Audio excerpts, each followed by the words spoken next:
Welcome back. If you're just joining us, this morning we're asking you on our Twitter poll question on social media, do you agree with Jubilee Vice Chairman David Murathe that Deputy President William Ruto should retire in 2022? A lot of your feedback is coming through, so allow me to sample a bit of it.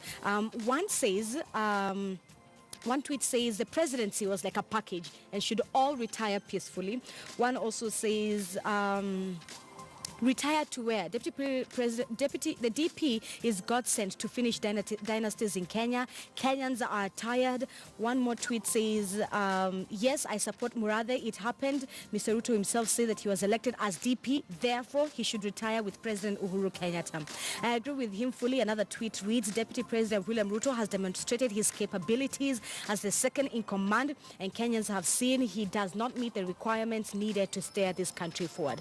All right, so that's a lot of your feedback on Twitter coming from the question. Would love to hear your thoughts, whether you agree with David Murathe, the Vice Chairman for Jubilee Party, with his comments that he made on Deputy President William Ruto. And that right there sets the basis of our conversation. For those who are just joining us, allow me to reintroduce the panel. So they're closer to me. I have Paul Makoa. He is a lawyer. On my far end, I have Steve Ogutu, governance expert. So gentlemen, let me just ask this question to you as well. Since we're asking our viewers, do you think that the Deputy President William Ruto should retire come 2022? Because one comment that was made right here is that they came as a package. They campaigned as a package. They might as well live as a package, right? So let me begin with you, Ogutu. I think it's a very funny affair. You know, back in 2013, the conversation was different. You know, it was, my brother, I'll do 10 years. And you do 10. And they do 10 yes. years. And then come 2017, that was still the tone. But we saw a section of Jubilee affiliated leaders like Kavogo and some other senators having dissenting views about it. And then early this year, you see, especially after the handshake, things just changed. For Ruto? Especially for Ruto, and that's why you're seeing a lot of leaders, many leaders allied to him, are wondering whether the content of the handshake was to do with what we are seeing right now, because things are changing, things are really changing against him, and having people like Murathe talking like they're talking. Murathe is not a T-boy at Jubilee Party. Right. That's a very senior ranking person. Right. And so for him to go and talk about something of that nature in public, then it just speaks to the fact that there is a lot of discussion, very deep discussions going on within the Jubilee Party that is designed to maybe just get Ruto out of the way. And I think that it's a... And we'll talk about the influence of the handshake on DP Ruto. Yeah. But let me get also Makoa's thoughts on the aspect of, do you think that he should retire come 2022 with his best friend, President Uhuru Kenyatta, whom, everyone at some point, even during campaign season, envied their bromance. Yeah. They were newfound friendship. So they came together. Do you think they might as well live together, that package?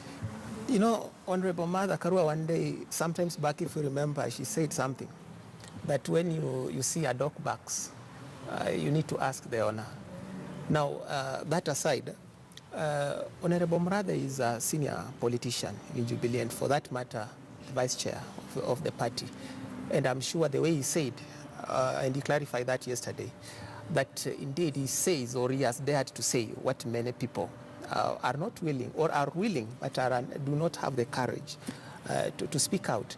However, what I know, the reality to agreements or memorandums, sometimes after parties have entered into those memorandums or agreements, along the way it comes to realization, or it dawns to them, that maybe one party stands to benefit more than the other. And maybe if I was to analyze briefly maybe the MOU, the agreement of Jubilee, Ruto and Uhuru, in 2013 they said 10 years, 10 years. But to me then, if you look at it critically, maybe Ruto is likely to benefit more. Because look at it, for example, he serves as the VP or the deputy president for 10 years. Then as president for? Another 10. Another 10 years. He's it means that he's going to be on the helm for how many years? Over 20 years. But that's if Uhuru gives him his endorsement. Yes, exactly. Which is still we're not certain of. One thing I'm so sure about seats is about, I have no question about it. You think President Uhuru will endorse? Uhuru, I have no question about it. He's under obligation to do that. And maybe the least he can do, which I suspect he may have to do. And with this effort of peace, because he has promised at something recently, he said that he wants to live a peaceful and a more cohesive nation.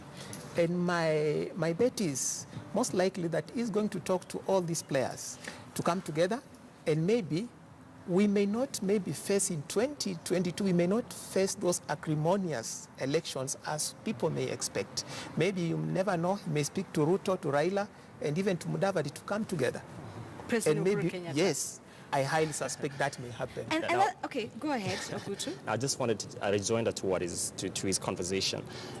You heard what Murathe said. He said, when he was in Western Kenya, he said that, you know, the agreement was between Uhuru and Ruto, and not between Ruto and the Mount Kenya region people. Right. So, and those are the voters that they're talking about. And so I think to be really honest, I mean, Ruto is really losing it, you know, and I think he really needs to... Do you think he knows it? He knows it, and you see how his point men are really coming out in the media and trying to defend that, you know, we are still one, Jubilee is one, we are not. But in the real sense, Jubilee started crumbling, you know, the day the handshake happened on the March 9th. From that day, then things started going south for Jubilee. Let's talk about that handshake, but not how it affects Raila Uhuru, because that has been the highlight, how it affects Ruto and his presidency to achieve that top seat in the country. Do you think that handshake, and then at that time, there was also conversation that the DP himself did not even know of the handshake. This happened without his knowledge. How do you think that handshake has influenced or will influence Deputy William Ruto's vying for presidency? How do you think that handshake has affected him? Oh, wow, I think it's negatively, you know, and, you know, you saw talks like, you know, having referendum, all these are coming after the handshake, you know, and we don't know yet the content of this referendum, right. You know, how it's going to be and things like that. There are talks that there could be, you know, thoughts about establishing new position and things like that. And you had the other day when the president was in Kisumu, he talked about, you know, we want to get rid of this winner takes it all thing, you know, and that speaks to the whole thing about the referendum. So I think, and Ruto is worried because he doesn't know what lies ahead. You know, he doesn't know the content of this handshake. You know, and as things things go on, you know, it seems to him like this handshake was designed to get him from the stage. Right. You know? Makwa, let me get your thoughts on that. But even as you answer that, yes. Would you also rope in the aspect of if President Uhuru Kenyatta decides to say Raila Tosha and doesn't endorse Ruto, if that does happen, do you think Ruto would make a fantastic opposition leader? Oh, anyway, I look forward maybe for Ruto becoming the leader of the opposition. I know he may as well fit in the shoes of Raila.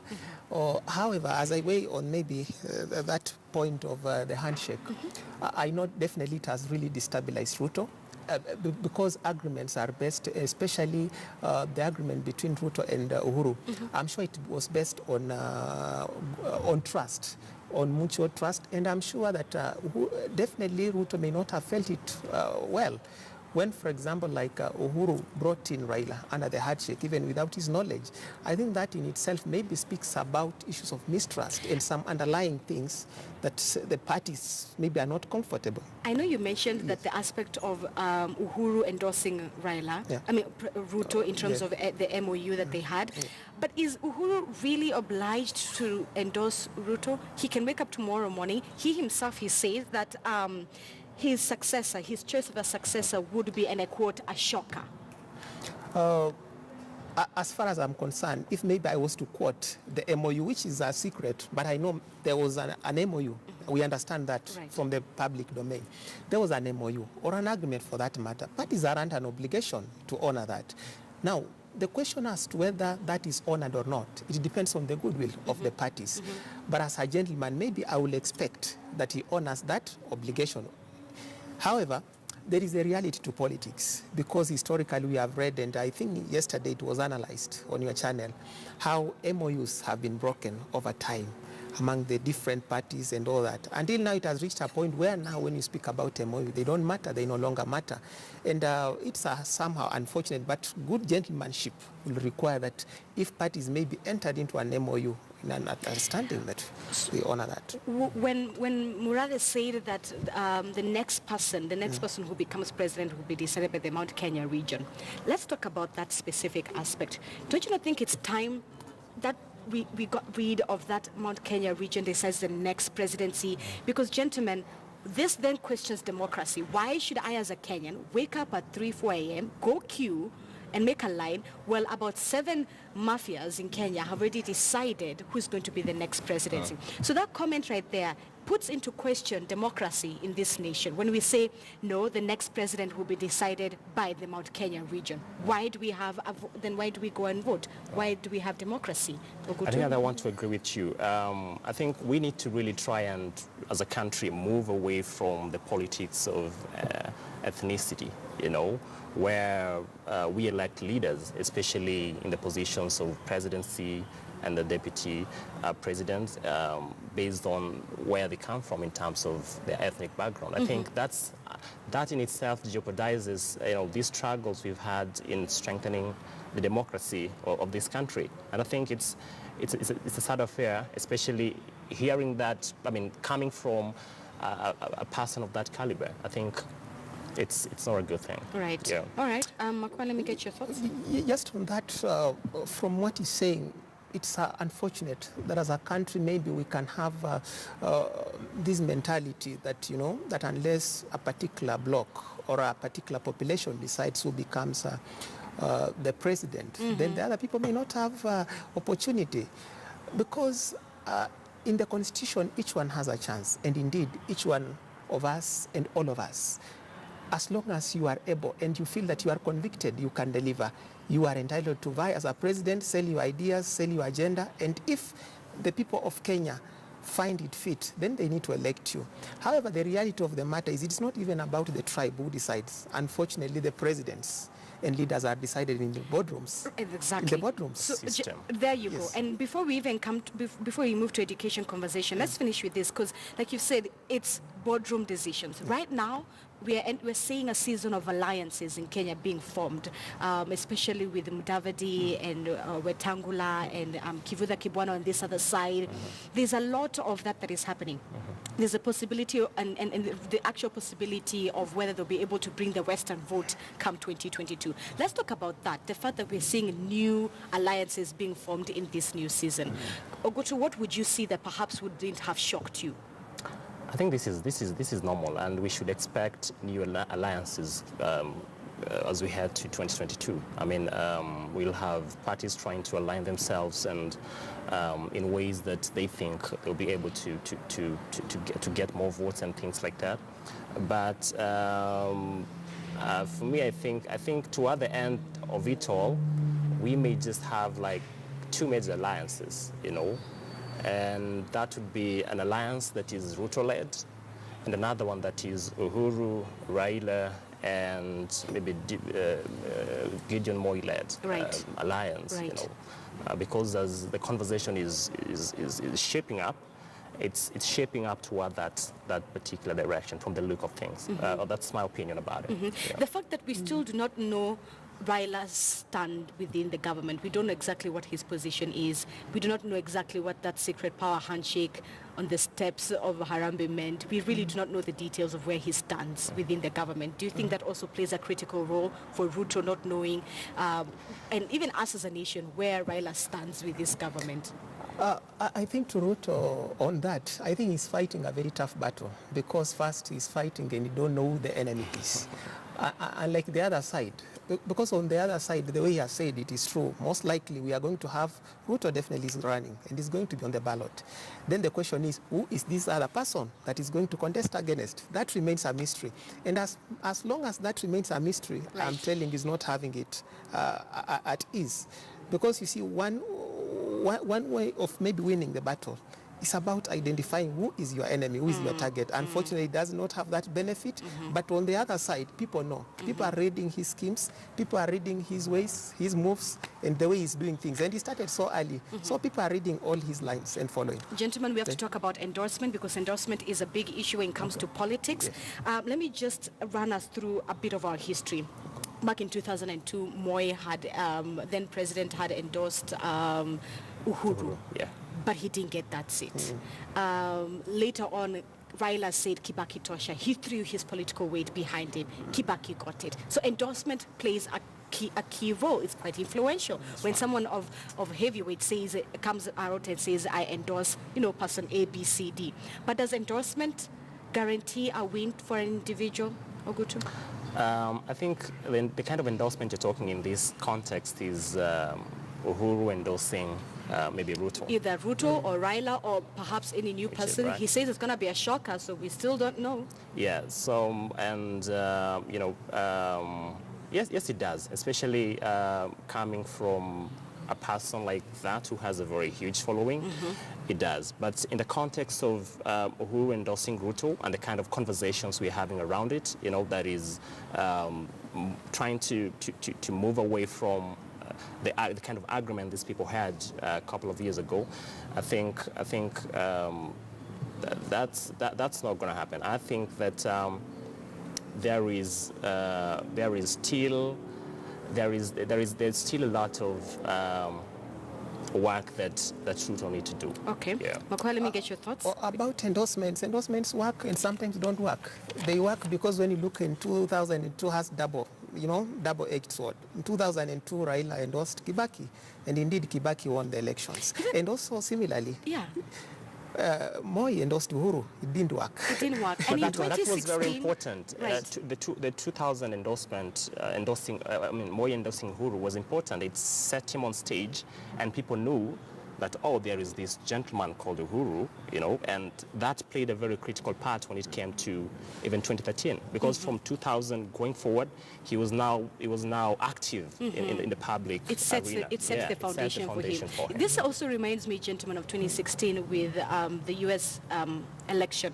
President Barack Obama put his political weight with Hillary Clinton. Yes, she might have won majority of the people's vote, but at the end of the day, she still didn't get the electoral votes. Yeah. Just to show you the importance of endorsement rather. Yeah. All right, so gentlemen, before we close off, we have to talk about the aspect of education.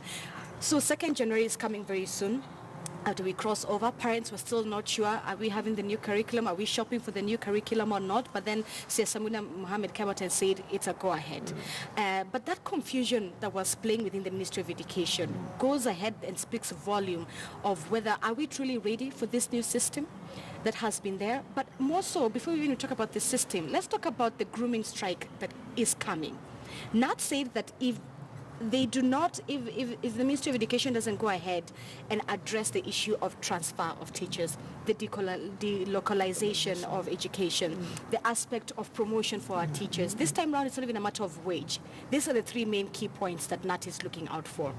If this doesn't happen, if they don't address these key issues, come 2nd January, we're starting our education year within a strike. Makoa, let me just get your thoughts on that aspect.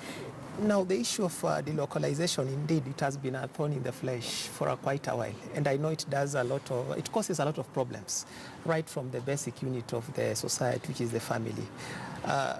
Because we'll find, for example, where teachers and principals are being transferred, for example, and maybe from one county to another, it shows maybe somebody has already been established. He has a home, he has businesses and things that are working. So it causes a lot of problems on that matter. And to me, I don't know what may have been the rationale, whether it was performance-based or a reason why the ministry brought about the issue of delocalization. To me, I think about performance, there is a lot of things that can be done. There is issues about resources, equipping the schools about the resources. There has been discussion about, for example, like schools for example, only depend on the funding that comes from the government. Why can't we maybe make it or establish a system whereby, for example, the schools have self-running projects which can fund the schools and run their projects and facilitate the infrastructure development. Right. So to me, I think the localization may not be the only solution. Now, back also to the other issue they are raising about promotions, because TSC is arguing that, you know, that promotion has to be based on performance, whereas teachers are saying that it do not only need to be performance, but also on qualifications. For example, if somebody has earned a master's, you need to be maybe given promotion and for that matter. So to me, it's unfortunate that the people who bear the brunt of all this are our students and our pupils, which is unfortunate, but I hope that the government is going to move with the speed to address those issues. And that leads me to my next question. Yes. When you have a government that doesn't pay attention to its teachers, and you have teachers who are vocal and very confident about what they stand for, which is fantastic, they have a thriving union, but at the end of the day, it's like what you said. It's students who end up suffering. It's students who, because then at the end of the day, even as a parent, you've paid, for example, 50,000 as school fees, and your child hasn't gone to school that time. And yes, you want to support the teachers and what they're standing for and what they're asking for, but at the same time, even as a parent and even as a growing nation, our students are not in class. They're seated at home.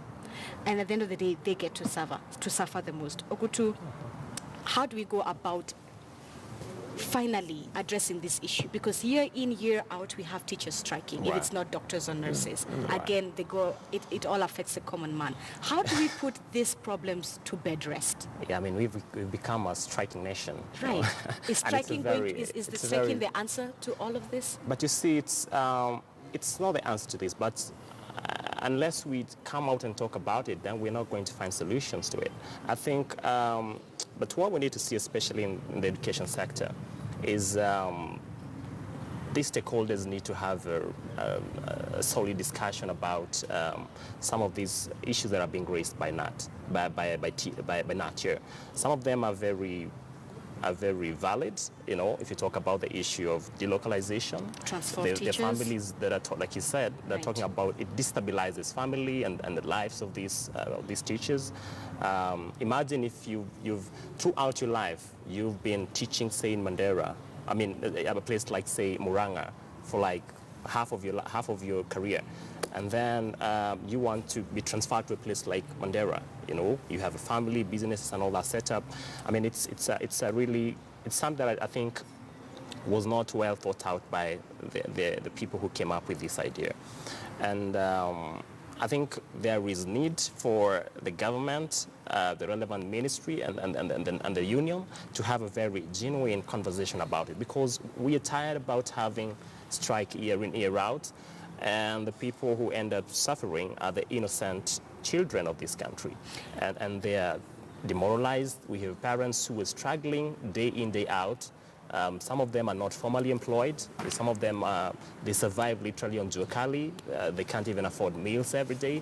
But they make certain that they save enough to keep their children in school. And when the time of going to school comes, they're not teachers. Teachers are on strike. And I think this is a problem that must be put to an end once and for all. And do you have confidence in this new system that is skill-based, the 26333 system? It's a good idea, but I think it's not anchored on on very sustainable pillars. You know, like there isn't a clear law that guides it. You know, and also the capacity. You know, in terms of the teachers and numbers, you know, I think that's lacking. And I feel that it's too early to have it. You know, I don't.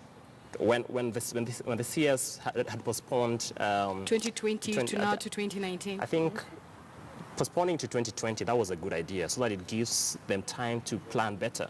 But now again, bringing it back to 2019, I think it's going to raise more confusion among parents and other stakeholders. And the thing is, Makoa, with this new curriculum, it has to pass through Parliament. The irony of it, Parliament has to endorse it. It has to go through Parliament for approval. Otherwise, it would be illegal. Let's talk about that. We have a Parliament where not all of our MPs also have the right papers, if they even have the papers, and yet they will be the deciding factor of whether this new curriculum would or should be implemented. Unfortunately, whether they are competent, they have right papers or not, they are our representative and they are a reflection of the society. Right. Now, I wanted to make a comment on about the new system, CBC, the competence-based curriculum. Okay, first, I know 844 system, for example.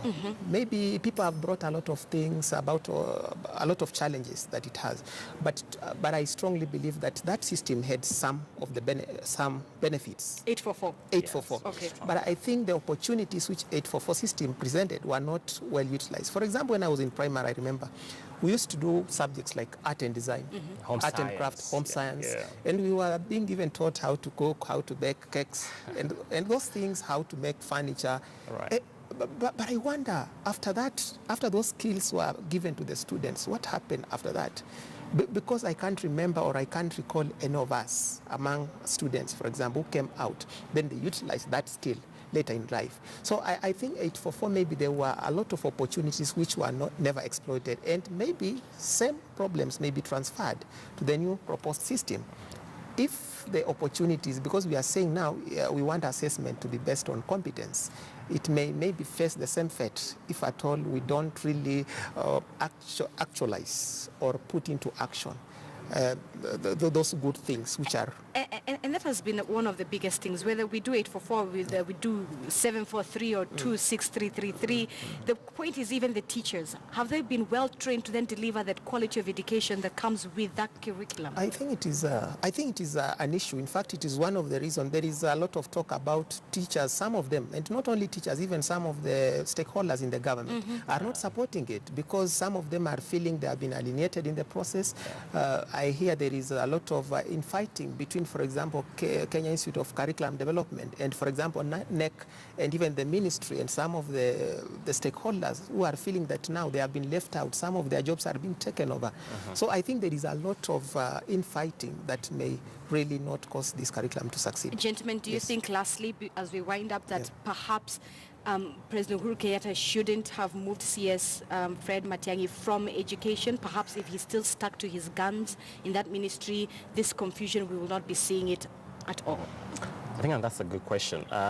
You know, most of the reforms that we are seeing in the ministry started with Matiang'i, you know, and they were very good reforms. But then along the way, he passed on the baton to Amina, who didn't or don't even understand the blueprint of all these good ideas. So I think that was not it was a miscalculated move by the president. I think it would have been good to just to have Matiang'i retain his position as a CS for education and make certain that these are good ideas he started, or you know, he would have supervised, or rather you know, overseen the whole of it, right. The whole process, the implementation of it. Yeah. All right, Makwa, I'll let you have the last say. I think on that, personally, I hold the view that whether Matiang'i is moved from one ministry to another, whether another person is brought into the education or the other ministry, I think to me it doesn't matter as long as the systems are running.